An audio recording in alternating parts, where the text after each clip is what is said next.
도대체 차가 이거 어디 있는지 찾을 수가 없네. 이거 도대체 차가 어디 있다는 거야?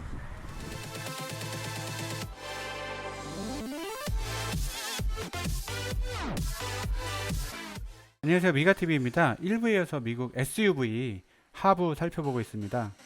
지금 여러분은 6만불, 하나로 약 7천만원짜리 차 하부를 보고 계신데요. 이 차의 이름은 미국 정통 대형 SUV 중에 하나인 GMC 유콘입니다. 다른 대형 SUV들과 마찬가지로 이 차량도 GMC 시에라 트럭 베이스로 만든 차라서 튼튼한 프레임이 앞에서부터 끝까지 계속 쭉 뻗어 있네요. 이번에 한국에서 새로 나온 팰리세이드가 앞쪽 범버 안쪽에 프레임이 없어서 사고 시 충격이 클 거라는 리뷰 영상을 봤습니다. 이 차처럼 앞쪽 프레임 끝에 T자 형식으로 이렇게 앞범버 속에 마무리를 지었으면 조금 더 튼튼하다는 평을 받았을 텐데 상당히 아쉬운 부분이기도 합니다. 이 차 영상을 계속 보시다 보면 로어암이 나오게 됩니다. 근데 로어암이 너무 가늘고 빈약해요. 이 자동차 등치에 비해서 쇠도 아니고 부품을 절고 그래서 앞뒤로 아래 위로 용접을 한 듯한 모양을 보여주고 있는데요. 이 차의 무게가 2.5톤인데 어떻게 저렇게 약한 로어함으로 이 차의 앞부분을 버티게 했는지 약간 좀 의심이 듭니다. 엔진 쪽 언더커버 앞쪽은 플라스틱이고요. 뒤쪽 오일팬은 스틸입니다. 오일팬이 깨져서 엔진 오일이 새면 아무래도 주행 중에 위험하니까 스틸로 한 것 같고요. 엔진 쪽 하부를 보시면 아시겠지만 7천만원짜리 차라고 보기에는 부품, 마감, 각종 처리들이 좀 많이 아쉽네요. 과연 이 7천만원의 값어치를 할까 좀 의문스럽습니다. 엔진에서 나온 배기 파이프를 좀 살펴보겠습니다. 이 차의 엔진은 5300cc 8기통 휘발유 엔진이고요. 배기 파이프는 이 차를 위해서 특별히 따로 설계된 것은 아닌 것 같습니다. 그냥 기존에 사용하던 배기 파이프들을 여전히 여전히 사용한 것 같고요. 미션 오일팬은 참고로 그렇게 크진 않네요. 배기 파이프가 오일팬 밑으로 지나가면서 약간 타원형으로 찌그러진 듯한 모양을 합니다. 엔진 오일 필터 등 여러 부품이 보이는데요. 미국 차스럽게 엔진 하부 쪽 구조가 짜임새가 있어 보이진 않습니다. 좀 투박하네요. 프레임하고 프레임을 연결해주는 가로 지지대 페인트 상태도 페인트가 계속 이렇게 좀 맺혀 있는 듯한 모양을 하고 있어서 이런 부분도 상당히 좀 정말 아쉽습니다.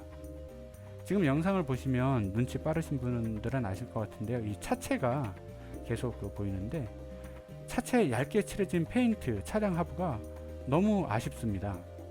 제 미국인 친구들이 대형 SUV 하부를 왜 보라고 했는지 이제 좀 알 것 같아요. 가격에 비해서 너무 허접하다고 이렇게 말들을 많이 했는데 지금 이 정도 수준이면 원가 절감을 해도 너무 원가를 많이 절감하지 않았나 이런 생각이 듭니다.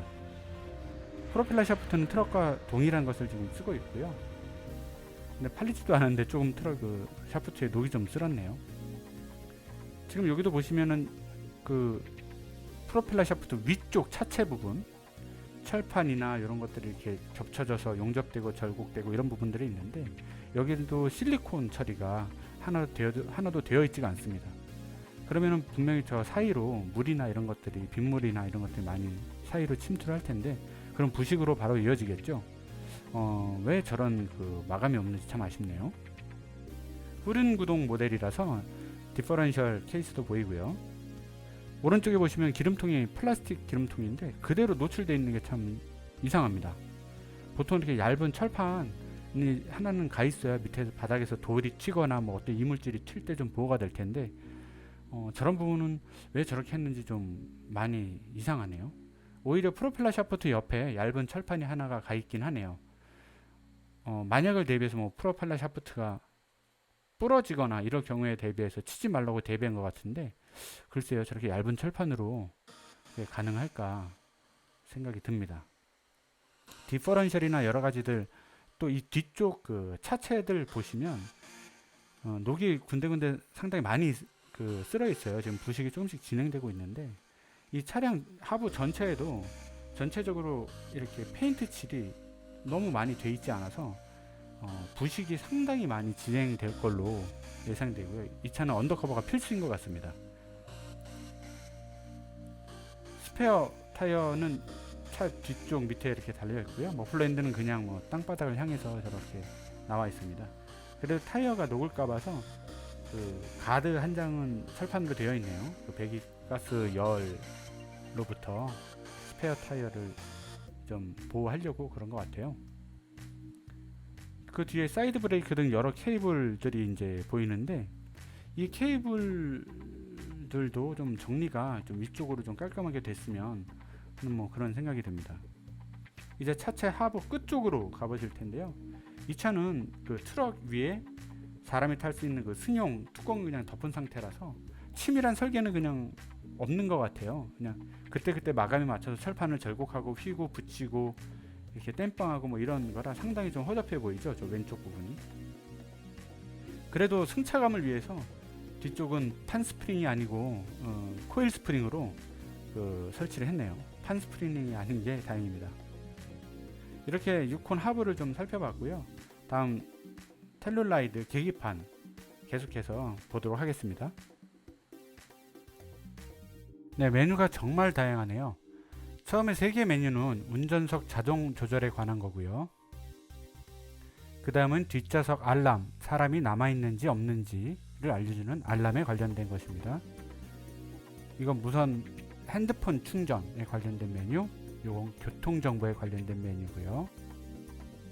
그 다음은 와이퍼 디스플레이, 오토 리어 와이퍼, 아이스 로드 경고 기능 온오프, 뭐 이런 기능이 있네요. 서비스 인터벌로 들어갑니다. 연비 나오고요. 나침반, 쉬는 시간 표시, 쉬는 시간 경고, 뭐 이렇게 보시면 되겠네요. 그 다음은 연비 리셋, 온도계 관련, 타이어 공기압 관련 해서 이제 메뉴에 들어가서 온오프 또는 자신에 맞게 설정할 수 있고요. 드라이버 어시스턴트 메뉴로 들어가겠습니다. 스마트 크루즈 컨트롤에 관련된 경고인데요. 패스트, 노멀, 슬로우 이렇게 3개 할 수 있고요. 리딩 비클 디팔처 알럿, 요건 저도 무슨 기능인지 모르겠더라고요. 구독자분들 중에 아시는 분들은 댓글로 참여 부탁드리겠습니다. 감사합니다. 차선에 관련된 메뉴 나오고 있습니다. 차선 따라가기, 고속도로 어시스턴트. 이 고속도로 어시스턴트는 스티어링 휠을 안 잡아도 이렇게 차선을 쭉 따라가게 자동으로 운전되는 거고, 커브도 잘 따라가더라고요. 근데 저는 이거 조금 해봤는데 무서워서 못하겠더라고요. 이게 좀 적응이 안 돼서 그런지. 근데 딜러분은 자꾸 괜찮다고 안전하다고 계속 해보라고 권유하시더라고요. 그 외에 드라이버 어텐션, 전방 안전, 사각지대, 주차 안전 등등 기능이 너무 많습니다. 특히 사각지대, 블라인드 스팟이라고 하죠. 요 기능하고, 그다음에 주차할 때 그 뒤에 어떤 물건이 있는지 없는지 그 알람 해주는 기능들, 이런 것들은 후방 카메라가 있음에도 불구하고 또 소리로 따로 나와서 정말 안전하다고 느껴집니다. 이제 에어컨 기능 스위치 살펴보겠습니다. 펜 모양의 버튼 누르면 에어컨 자동으로 이제 작동이 되고요. 운전석, 조수석 따로 컨트롤 되고요. 그리고 숫자가 너무 커서 그 시인성이 좋아서 보기 좋더라고요. 그리고 각 조절 스위치도 일렬로 크게 나열되어 있어서 조작하기 편합니다. 오른쪽 싱크 버튼 누르면 하나 조작해도 양쪽 다 온도로 같은 온도로 셋업 되고요. 요건 요새 웬만한 채는 다 달려 있죠. 바람 세기에 관련된 거 보겠습니다. 바람 세기를 눌러보니까 8단까지 바람이 이렇게 조절되게 나오더라고요. 그래서 엄청나게 시원한 이런 바람 세기를 느끼실 수가 있고요. 내비 모니터 보시면 같은 기능을 모니터에서도 터치로 조작이 가능해요. 바람 나오는 송풍구는 그래픽으로 되어 있어서 훨씬 더 편리하고요. 네, 터치감도 너무 좋고요.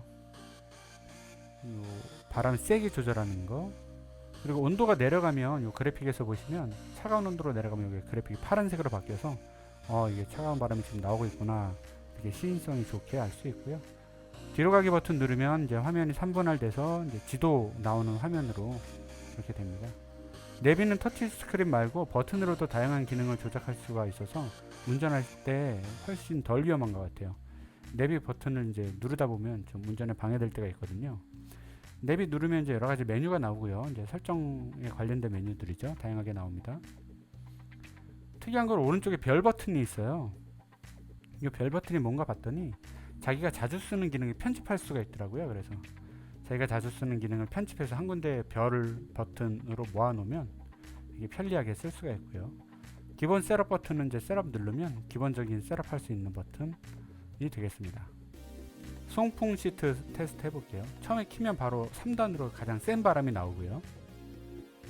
그 다음에 이제 내리면서 하나씩 내려가서 이제 꺼지게 되어 있고요.